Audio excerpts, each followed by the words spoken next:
Chrysalis,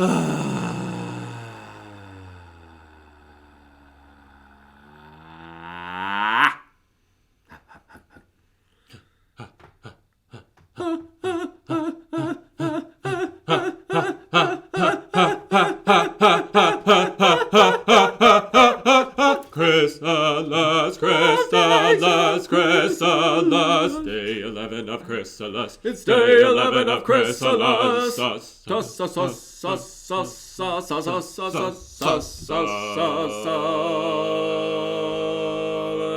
dressing.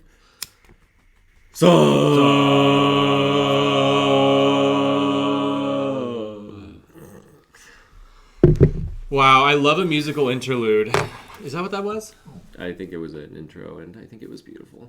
I think we did really well. Touching Gregorian chants for everybody. Everybody in the cosmos. Have a Gregorian chant for Christmas. From us. And Gregor. Of course. Everybody loves Gregor. Where'd we meet Gregor? The Bahamas. Oh, yeah, that's right. We were there for like 6 hours. Yeah. But we met him. It was delightful. We saved his life as he saved ours. Oh, my gosh. It's too emotional of a story. Maybe we'll write a script about it. Speaking of things we haven't written yet, tell me about your alibi. My alibi. This guy can't get away with anything. I am. I have an alibi. I'll tell you that much. Great. Oh yeah, but I'll give it to you soon. Okay, I promise. Right. I just need to collect my thoughts. We're gonna call his lawyer. Thank you. Yeah, that's a good idea. Can you call him for me? The less you say, the better. Okay. Well. Except I do need you to tell our friends and family and loved ones and whoever else is listening. Thank you for being here, everybody. Thank you genuinely for being here from everybody. To everybody. What happened last time? Oh my God, what happened last time? I mean, Park is dead, and he actually just died. Fox didn't have to kill him. She was going to if she had to, but she didn't need to. He already had a head injury, and it completed its work. And so now Fox and Al-Zirani are kind of buddying up because of circumstances.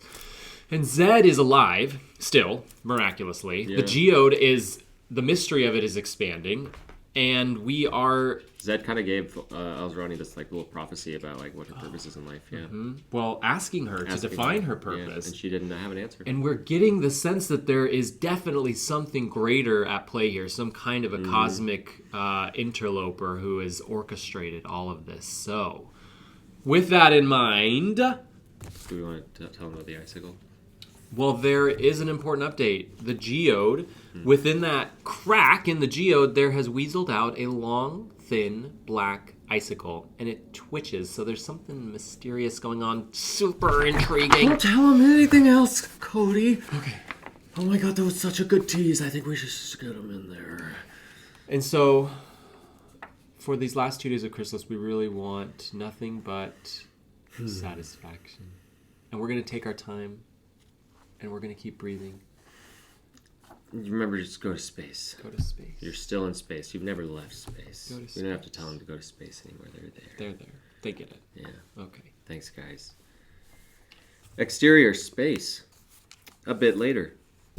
The moon, brightly lit. Ship's log. Commander Michal Al-Zirani, December 26, 1600 hours. Much has transpired since my last recording. A traumatic brain injury in Officer John Park provoked a chain of violent events, leading to the deaths of Park and crew members Angelo Evans and Katerina Bukowska. I won't hold blame for injuring Park. I was protecting myself. Exterior, moon. A small rudimentary moon base consisting of dome housing connected by tubular halls. Surviving crew and I are landing on the moon shortly with the asset. Landing pad adjacent.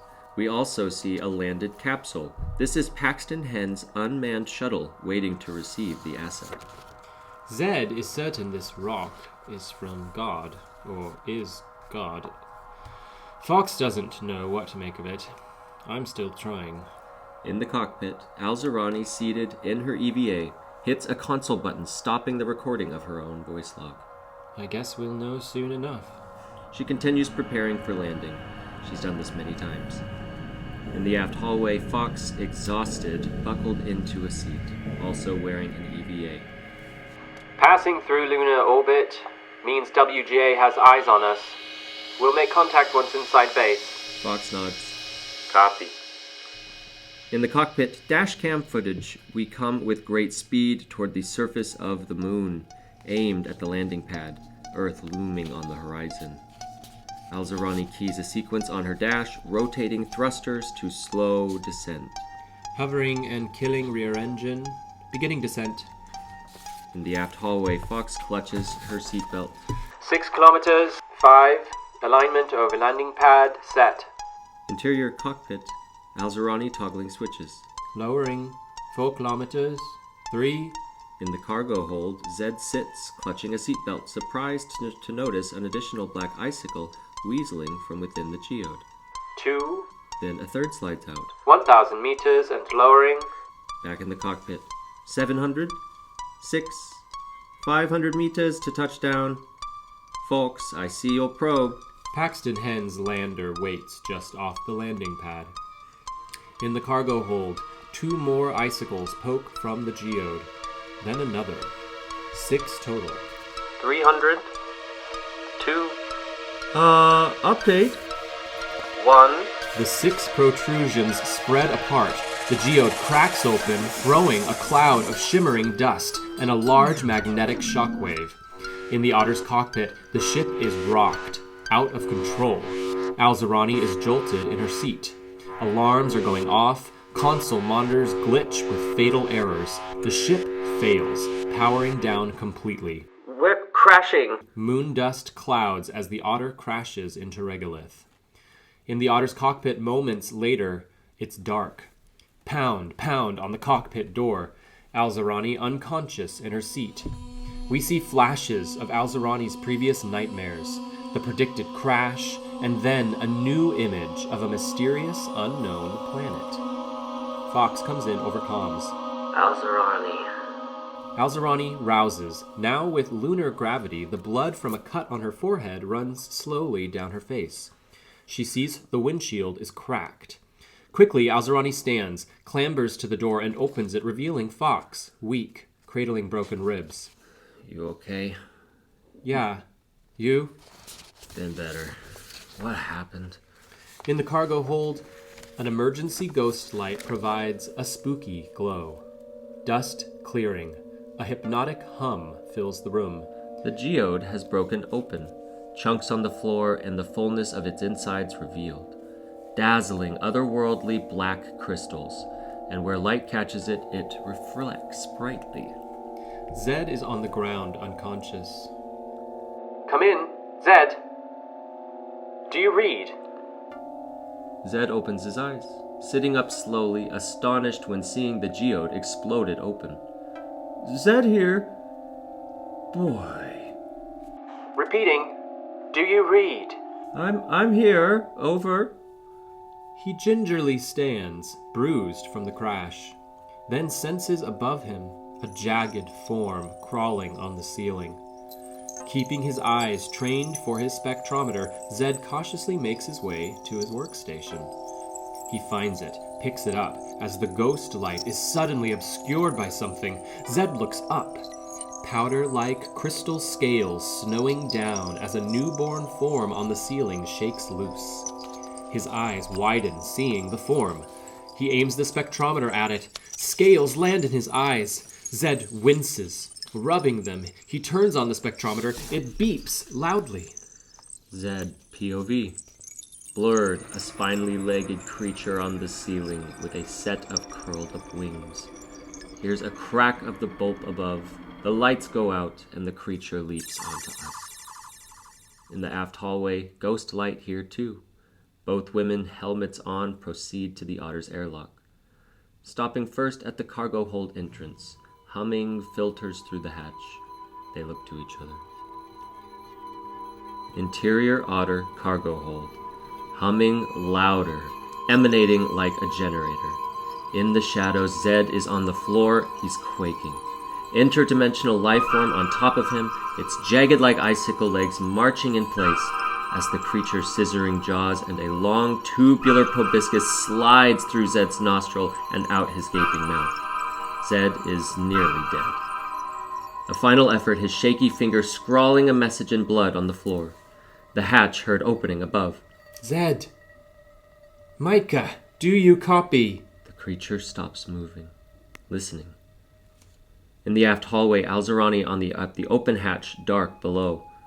Something's alive down there, says Fox. But not Zed. Fox coughs up blood in her helmet. Come on, says Alzarani. They continue to the airlock, going in. Exterior moon. Fox is sturdy but weak. She steps next to Alzarani, too stubborn to accept help from her. They head to the moonbase airlock. Alzarani watching Fox limp. Ever think you'd be walking on the moon? Not in this lifetime. A beat. Fox sees Alzarani gazing back at the otter. What? It's what Zed said. They begin walking again.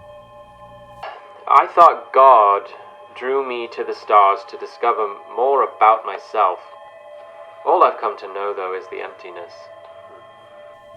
Fox chuckles to herself, which makes her cough up more blood. Shut the hell up, kid. I've beaten worse. So can you. Alzarani puts her arm over Fox's shoulder, hugs it. Fox leans in. They walk on together, Alzarani as her crutch.